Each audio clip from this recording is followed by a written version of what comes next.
Assalamualaikum warahmatullahi wabarakatuh. Halo teman-teman, kembali lagi dengan saya Badriah. Di video kali ini saya akan memaparkan tentang globalisasi. Baik, di video kali ini akan memuat tentang pengertian globalisasi, faktor internal dan eksternal globalisasi, dampak positif dan negatifnya globalisasi, lalu sikap dalam menghadapi globalisasi. Yang pertama yaitu pengertian globalisasi. Menurut Bapak Sosiologi Indonesia yaitu Selo Sumarjan berpendapat bahwa globalisasi adalah terbentuknya organisasi dan komunikasi antara masyarakat di seluruh dunia untuk mengikuti sistem dan kaidah yang sama. Yang kedua yaitu mengenai faktor internal dan faktor eksternal munculnya globalisasi. Yang pertama yaitu faktor internal munculnya globalisasi. Yang pertama, ketergantungan sebuah negara terhadap negara-negara lain di dunia.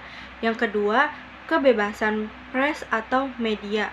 Yang ketiga, ketergantungan dengan negara lain. Yang terakhir yaitu berkembangnya cara berpikir dan semakin majunya pendidikan masyarakat. Yang kedua yaitu faktor eksternal munculnya globalisasi. Faktor yang pertama yaitu perkembangan ilmu pengetahuan dan teknologi atau iptek. Yang kedua yaitu faktor penemuan sarana komunikasi yang semakin canggih. Yang ketiga, adanya kesepakatan internasional tentang pasar bebas. Faktor yang keempat yaitu modernisasi atau pembaruan. Faktor yang kelima yaitu keberhasilan perjuangan pro-demokrasi. Lalu yang faktor terakhir yaitu perkembangan hak asasi manusia.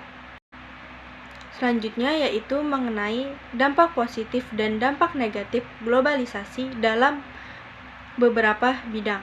Yang pertama yaitu kita bahas tentang dampak positif globalisasi dalam beberapa bidang. Bidang yang pertama yaitu bidang teknologi, yaitu masyarakat semakin mudah dalam mencari informasi, semakin mudah dalam berinteraksi dan mempermudah seseorang dalam berkomunikasi.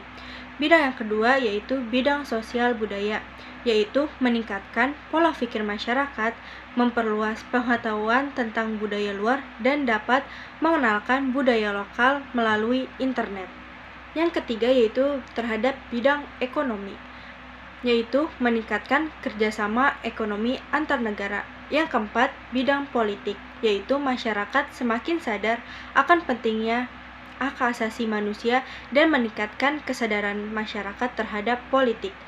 Yang kelima yaitu terhadap bidang pendidikan, yaitu meningkatkan kualitas pendidikan dan adanya pertukaran pelajar. Yang kedua yaitu dampak negatif. Yang pertama, dampak negatif pada bidang teknologi, yaitu maraknya penyebaran hoax, penyalahgunaan sosial media, dan budaya asing yang semakin mudah masuk ke Indonesia. Yang kedua, pada bidang sosial budaya, yaitu semakin tingginya kesenjangan sosial, semakin memudarnya apresiasi terhadap nilai-nilai budaya lokal, dan masyarakat lebih individualis.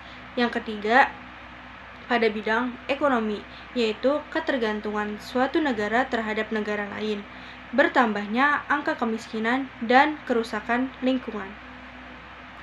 Yang keempat, pada bidang politik, yaitu ideologi asing semakin mudah masuk ke sebuah negara, identitas negara yang semakin pudar, dan pudarnya semangat nasionalisme. Yang terakhir yaitu bidang pendidikan, menurunnya kualitas moral peserta didik dan meningkatnya kesenjangan pendidikan. Yang terakhir yaitu mengenai sikap dalam menghadapi globalisasi. Yang pertama yaitu pendidik harus memahami dan menanamkan kepada peserta didik tentang nilai-nilai Pancasila agar tidak kehilangan identitas diri sebagai bangsa karena masuknya budaya asing.